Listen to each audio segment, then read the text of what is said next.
What's up, sons? It's Blind John with Son of a Tech once again, and today I have this glorious ASRock motherboard to check out for you guys. It's just going to be an unboxing right now and a quick overview of some of the features it holds, because we are planning a build for this, but that build's going to be a pretty extensive build that's going to take us some time, so that's going to be more of a vlog style. If you guys have any name ideas, leave it in the comment section below and we will try to figure out a name for, I guess, what will be the kind of 2018 highlight for the Son of a Tech custom PC building kind of deal.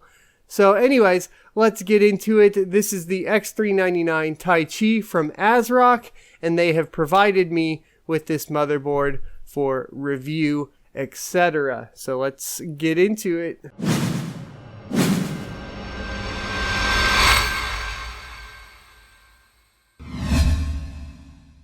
So overall, the box is awesome. If this was in a store, it reminds me of like when you buy a super awesome G.I. Joe and you open the flap and you can see the G.I. Joe in the case and all that kind of stuff. I like this. This is really cool. If this was like on a store shelf, it would be more enticing than a standard motherboard presentation of a box. So that's pretty cool.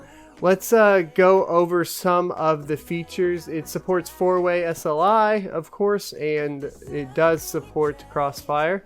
It has an 11 power phase design that ensures sturdy components, etc., etc. It features purity sound, RGB below the cog here, and BIOS flashback on the back I/O, and it supports U.2 as well as 3 Ultra M.2 over PCIe. So I'm hoping that that's going to get us some crazy I/O. The biggest thing on that one that I'm interested in, of course, is going to be RAID 0 over PCIe. It just sounds super cool. And then on the rear I/O, we have dual NICs, and I'm super excited about that, and it does support AC Wi-Fi as well. Let's see if we can even unbox this with you guys able to see what's going on. It's going to be kind of hard, but that looks pretty good right there.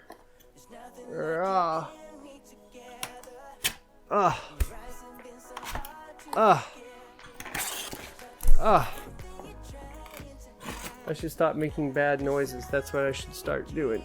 Okay, there we go. So we slide the top out for the motherboard, and then I think there's some extra goodies right there as well. Okay, so what's in the goodies box? Let's go over this real quick. We do have an SLI bridge, 4 of them, but I mean, if you're building quad SLI, I would think that you would be doing something a little bit crazier with the bridge. Here's another SLI bridge, so we got 2 of them, and yet another one. We have 3 of them. So they have a 3er, a 2er, and a 4er. Yeah, so it comes with all of them you would need out of the box for SLI, for any configuration. That's something I haven't really seen before, so that's neat. We have the rear I/O, and we have 2, 4. We have 4 SATA connectors, and we have the antennas for the AC wireless here. Let's see what else we got. It looks like we have 3 of the screws for the M.2 drives, which we will be using, so keep those handy. And then over here we just have a motherboard manual, a quick start guide, and the driver CD. It does come with an ASRock sticker in it. Let's check the sticker out. Ooh. I like the CD design at least, even though we're gonna toss it. And here's the sticker. So there you go. Nice thick ASRock powered sticker there. Alrighty, let's get into the motherboard itself. It has this top layer of foam. You should be able to see everything now. Here's that beautiful TR4 socket that looks massive. It is that is the largest socket I have ever seen. So yeah, we have 8 DIMM slots to support quad channel memory, the 24-pin power with the 4-pin power up on the top left. It does look to have some beefy VRM cooling going on, so that's good. Like we said, it is the 11 power phase design.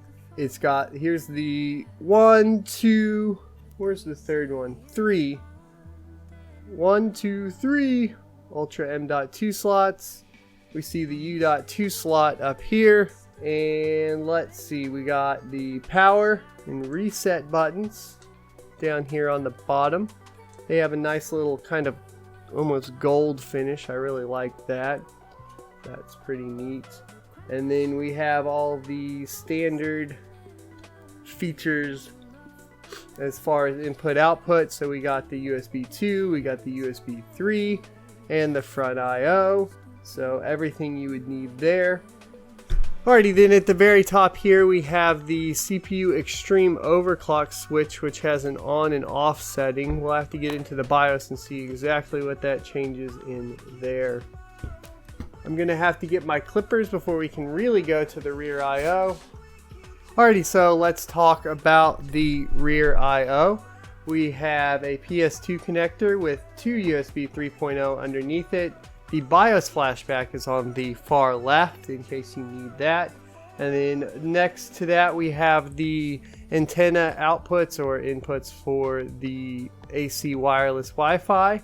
Then we have 2 more USB 3.1 with all of the audio headers, and then we have a total of 4 more. Damn, the connectivity is insane. 4 more USB 3.1 with dual NICs like we spoke about earlier, which is going to be awesome. Maybe we can do some cool stuff with that storage wise. And then we got the USB-C down here with yet another USB 3.0, or is that a 3. Yeah, USB 3.0, another one. I'm not sure what the light blue means. Let me know in the comment section below. I feel like I should know, but I do not right now, so there you go. Alright, so the last thing we want to cover is hunting down all of the fan headers. They are going to be a little bit difficult to hunt down, but it's always a fun occasion when doing it. I did forget to mention there is 2 USB 3.0s, one at the bottom and one at the top here. We have 2 fan headers directly underneath the socket. We have another fan header at the top right of the motherboard, and a 4th fan header at the top left of the motherboard. And then finally it looks like we have 1 more fan header, making a total of, what is that, 5 here at the bottom of the motherboard in the center below the bottom PCI socket. I really like the design that ASRock decided to go with on this. This is a lot less unassuming than the X399 TAICHI board that I have, which is white, which I mean, I don't like, because if you're spending this much money on a motherboard, you're probably going to want to be doing some custom stuff with it, and locking me into a white motherboard is a little meh. Not a big fan of that. Finally, I did forget to cover the SATA, which this actually has a 6-pin power next to it, and I forgot to mention there's another 8-pin, so there's a 4-pin and 8-pin CPU power and a 24-pin CPU power with an additional 6-pin power. That's a ton of power going through this motherboard. Holy crap. And then we have 2, 4, 6, 8 SATA, and then the U.2 here. Okay, that makes more sense. So this 6-pin power is for the GPUs on the 4 main rails. If you are going to be going into like a 4-way SLI configuration, etc. Similar to like what we saw with the Molex adapters on the ASRock BTC motherboard. But in this case, for enthusiast SLI and Crossfire configurations for gaming. Alrighty, so that's going to wrap up the unboxing for the X399 ASRock TAICHI motherboard, or I guess I should say the ASRock X399 TAICHI motherboard that we will be featuring in a build coming up. Of course, we will have a more thorough review of it probably during the build process, so stay tuned for that. And the plan is a 1950X processor with the Titan X Pascal that I already have in stock on the Titan X, and then we have some crucial memory coming in, 64 gigabytes of that. and we're working on putting together some water cooling with Cameron Watkins, who I met at Sandland, who has been featured in CPU Mag a few times. So he's going to be helping me figure out all the parts we need to get for it, etc. So look forward to a long extended build time. It's not one of those that's going to be one and done in a weekend, unfortunately, but it should be super entertaining, at least for me and hopefully for you. Don't forget to hit the like, comment down below what you think we should name this project, and I will see you next Tuesday.